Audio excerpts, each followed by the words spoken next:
Libra was in focus on Capitol Hill for a second day. The company's head of Libra, David Marcus, was facing questions from the House Financial Services Committee.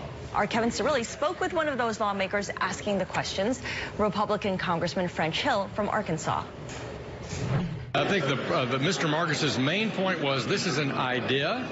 We're still thinking about it. We'll take no step to bring Libra to the public until we've answered all the questions in all the jurisdictions where we're going to operate. Right now, digital currencies are largely seen as an investment tool.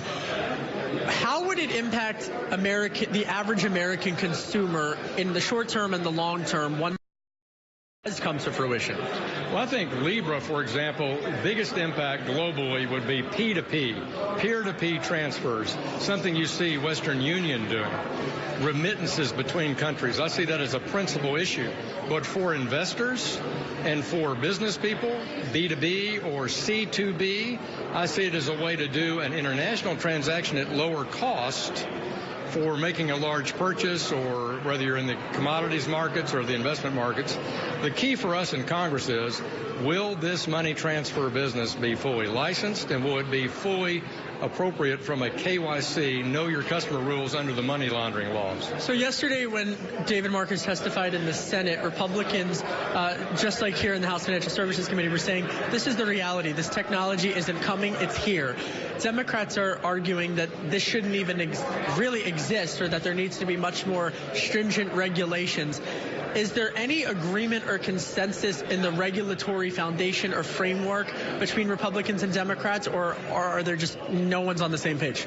Well, I don't think American legislators want to stifle innovation, but I think the issue that Facebook being the face of Libra in America has tainted it.